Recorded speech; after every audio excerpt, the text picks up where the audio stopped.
শহরের বর্জ্য দূরীকরণের জন্য বর্তমানে 144টি ওয়েল অপারেটেড ট্রিপার, F40, 20টি ডাম্পার, 5টি কম্প্যাক্টর, 3টে ট্রাক্টর কাজ করে এবং 177টা ট্রাইসাইকেল ভ্যান শহরের বিভিন্ন প্রান্ত থেকে ময়লা কালেকশন করে।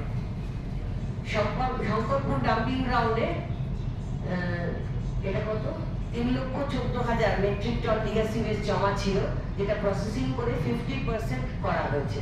আমরা অলরেডি দেখক বলে একটি কোম্পানিকে দিয়েছি যারা প্রসেসিং শুরু করেছে এবং আমরা আশা করছি আগামী বছরের মধ্যে সমস্ত যে লিগাসি ওয়েস্ট অর্থাৎ পাহাড় পরিমাণ যে বর্জ্য পদার্থ জমে আছে সেটাকে কমিয়ে আনা হবে যতখানি সম্ভব।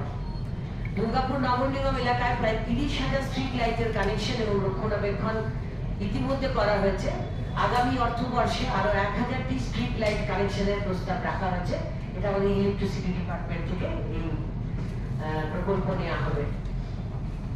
আগামী অর্থ নগর নিগমের লাইটের কাজ করার জন্য আরো একটা হাইড্রোলিক ল্যাডার কেনার প্রস্তাব রাখা হয়েছে, কারণ হাইড্রোলিক ল্যাডার আমাদের কাছে সকলেরই ডিমান্ড। বিপিএল চাইতে শুরু করেছে, রিসেন্টলি আমাদের কাছে অ্যাক্রোপলিস তারাও চেয়েছেন, ভিএসপিটা আমরা রীতিমতো দিই। আমাদের ল্যাডারের একটাই মাত্র ল্যাডার, যার জন্য আরো যাতে হাইড্রোলিক ল্যাডার কেনা যায়, যাতে আমরা বিভিন্ন জায়গায় প্রোভাইড করতে পারি, তার জন্য আরো ল্যাডার কেনার প্রস্তাব রাখা হয়েছে।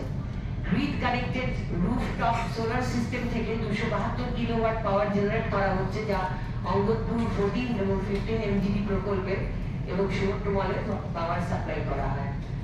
দুর্গাপুর নগর নিগমের নিজস্ব গাড়ির সংখ্যা বেশি হয়, নগর নিগমের নিজস্ব একটি পেট্রোল পাম্প তৈরি করার প্রস্তাবও আগামী অর্থবর্ষে আমরা রেখেছি। সেটা হলে আমাদের পক্ষে খুব সুবিধা হয় যদি একটি দুর্গাপুর নগর নিগমের নিজস্ব পেট্রোল পাম্প থাকে।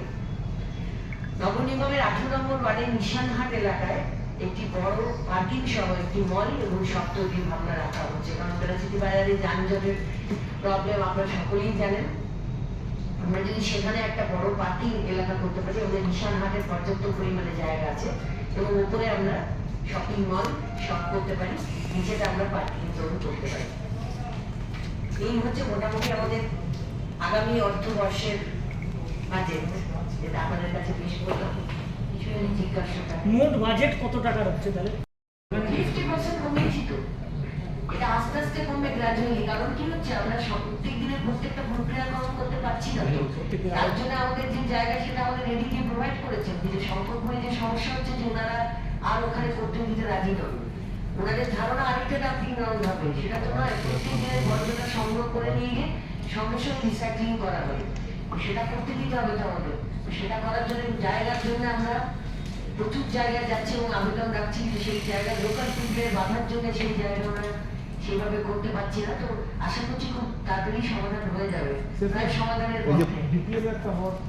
ডিপিএল একটা ছিল, কিন্তু ওখানে মনিটাইজেশন হবে বলে ওটা অলরেডি আমরা পাওয়ার মিনিস্টারের কাছেও গেছিলাম, পাওয়ার সেক্টরের সঙ্গে কথা বলেছিলাম, কিন্তু ওখানে অন্য কোনো পরিকল্পনা আছে বলে ওই জায়গাটা আমাদের দেওয়া